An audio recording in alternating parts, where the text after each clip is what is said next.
Lagi siya kahumanan ba? Atod pila ka tuig. Mga ta, sige salamat. Mahaw ta, sige salamat. Manihapon ta, sige salamat. Hantod sa namatay na lang ang imong silingan, sige gimbino, wagid ka nakakaot sa ilang lamisa. What if imuhang lingkuran, yung kaon ka, huddo nimo ang ilang pagkaon. Kaingon ka sila, ayaw pasalamat, di nakakausap.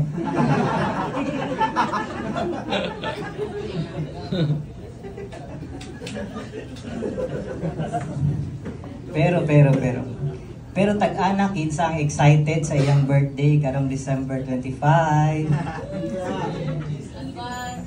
Woohoo! Busy na kayo karon, di na to katubag og mga pangadji kay nagahimog wine. Diba?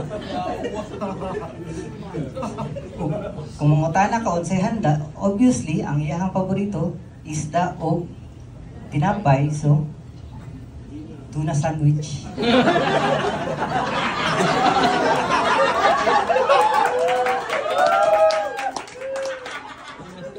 Pero bay, nay, Jesus nga dili malipay pag December 25. Si Santo Niño. No? Di siya gusto birthday, di siya gusto madako. Pili ko.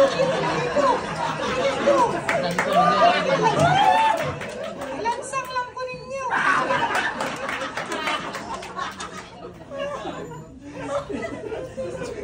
Ay, bitaw, ay mo sige ko, masig magabaan ta. Pero kung bitaw ko tinuod na si Jesus o tinuod ng Ginoo sa Bible, siguro ako ang pinakaunang magabaan. Okay. Ang akong na-memorize nga Bible verse, isa ra ka po, John 3:16. No, di ba bata pa ta ginapabalik-balik gina sa tuwa, no?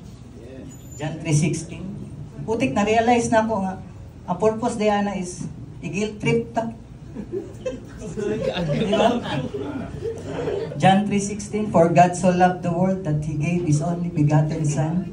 Whoever believe in Him will not perish, but have an everlasting life. Paisip ka ba?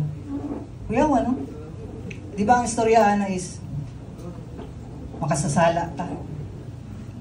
Tapos, kinsa giparusahan ang iyang anak. Murugig ka ng bata pa mo ba nga ka ng nagdula mo sa inyong ano ba? Imong kadula ba niya? Ay imong mga kadula nagdulag ko antos puro. Nga gibadlong nimo gay. Ay mo pagdula puspuro kay basi mga sunog ta. Di man sila patuo. Tugan kasi papa. Ako mga amigo pa ba nagdula puspuro pa dili magpatuo, di magpabadlong kasi masunog ba. Nasuko yung papa.